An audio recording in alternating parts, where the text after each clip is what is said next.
Hello everyone, welcome to Tasty Dish by Sethu Palaniyappan.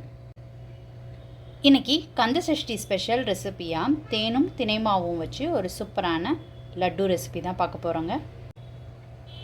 இந்த recipe செய்கிறதுக்கு ஒரு cup தினை எடுத்துருக்குறேங்க, 200 கிராமு. எடுத்து வச்சுருக்கிற ஒரு டம்ளர் தினையை ஒரு அகலமான பாத்திரத்துக்கு மாற்றிக்கிட்டு இருக்கேங்க. இதை 2 தடவை நல்லா கழுவிக்கலாம். கழுவிட்டு நல்ல தண்ணி விட்டு அரை மணி நேரத்துக்கு ஊற வச்சு எடுத்துக்கலாங்க. ஹாஃப் அன் ஹவருக்கு நல்லா ஊறட்டுங்க. தினை அரை மணி நேரத்துக்கு ஊற வச்சுருந்தது நல்லா ஊறிடுச்சு. இப்போ தண்ணியை நல்லா வடித்து எடுத்துக்கலாங்க. தண்ணி சுத்தமாக வடிஞ்சதுக்கப்புறம் இதை ஒரு மஸ்லின் கிளாத்தில் ஒரு 15 நிமிஷத்துக்கு பரப்பி விட்டுக்கலாங்க. ஒரு மஸ்லின் கிளாத்தில் இல்லை காட்டன் கிளாத்தில் பரப்பி விட்டுருங்க. ஒரு 15 நிமிஷம் கழித்து இதை எடுத்துக்கலாங்க. 1/4 மணி நேரம் ஆயிடுச்சுங்க. ஈரம்லாம் கொஞ்சம் அப்சர்வ் ஆகிடுச்சு. இப்போ இதை ட்ரை ரோஸ்ட் பண்ணி எடுத்துக்கலாம்.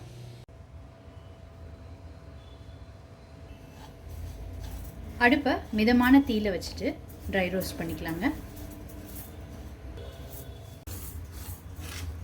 ரோஸ்ட் பண்ண கொஞ்சம் கொஞ்சமாக அதில் உள்ள ஈரம்லாம் கம்மியாயிட்டே வருதுங்க.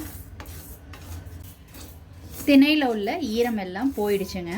நல்லா ரோஸ்ட் பண்ணியாச்சு. இது பாருங்கள், இப்போ நல்லா உதிரியாக வந்துடுச்சுங்க. ட்ரை ரோஸ்ட் பண்ண தினையை ஒரு பிளேட்டில் கொட்டி ஆற வச்சுருக்குறேங்க. இது நல்லா ஆறட்டும். ஆறுனதுக்கப்புறம் இதை பவுட்ரு பண்ணி எடுத்துக்கலாம். இப்போ இதை பவுட்ரு பண்ணி எடுத்துக்கலாங்க. இந்த மாதிரி ஃபைன் பவுடராக அரைச்சி எடுத்துக்கோங்க. ஒரு மிக்சிங் பவுலில் அரைச்சதை சேர்த்துக்கிட்டு இருக்கேங்க. இதில் 2 ஸ்பூன்லேருந்து 3 ஸ்பூன் நெய் சேர்த்துக்கலாம். இதில் இப்போ தேன் சேர்த்துக்கலாங்க.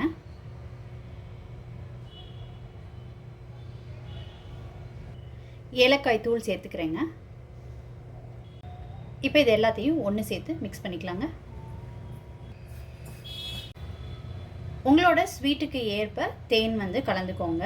கட்டி இல்லாமல் நல்லா ஊற்றி விட்டிங்கன்னா நல்லா உதிரி உதிரியாக வந்துடுங்க.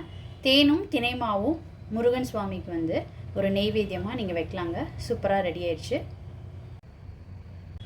மீதம் இருக்க மாவு உருண்டைகளாக பிடிச்சிக்கலாங்க.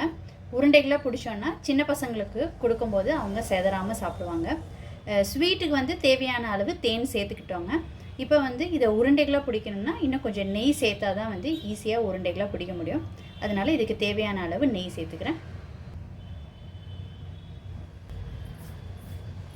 இதை மிக்ஸ் பண்ணிவிட்டு கொஞ்சம் எடுத்து பிடிச்சி பாருங்கள். இந்த மாதிரி பிடிக்க வருதுங்க. இப்போ உருண்டைகளாக உருட்டிக்கலாம்.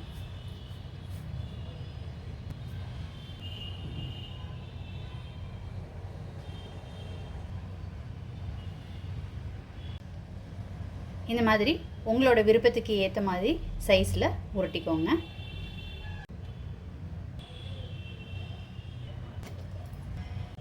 தேனும் தினைமாவும் சேர்த்த உருண்டை ரொம்ப சூப்பராக ரெடி ஆயிடுச்சுங்க.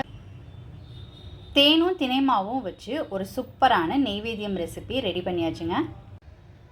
இது ஒரு நல்ல ஈவினிங் ஸ்நாக் ரெசிபியும் கூடங்க. நீங்கள் இந்த ரெசிபி கண்டிப்பாக ட்ரை பண்ணி பாருங்கள்.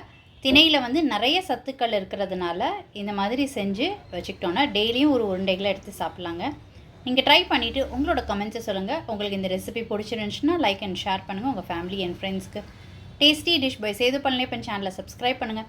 நோட்டிஃபிகேஷன் பெல்லை கிளிக் பண்ணுங்கள் for more videos. Thanks for வாட்சிங்.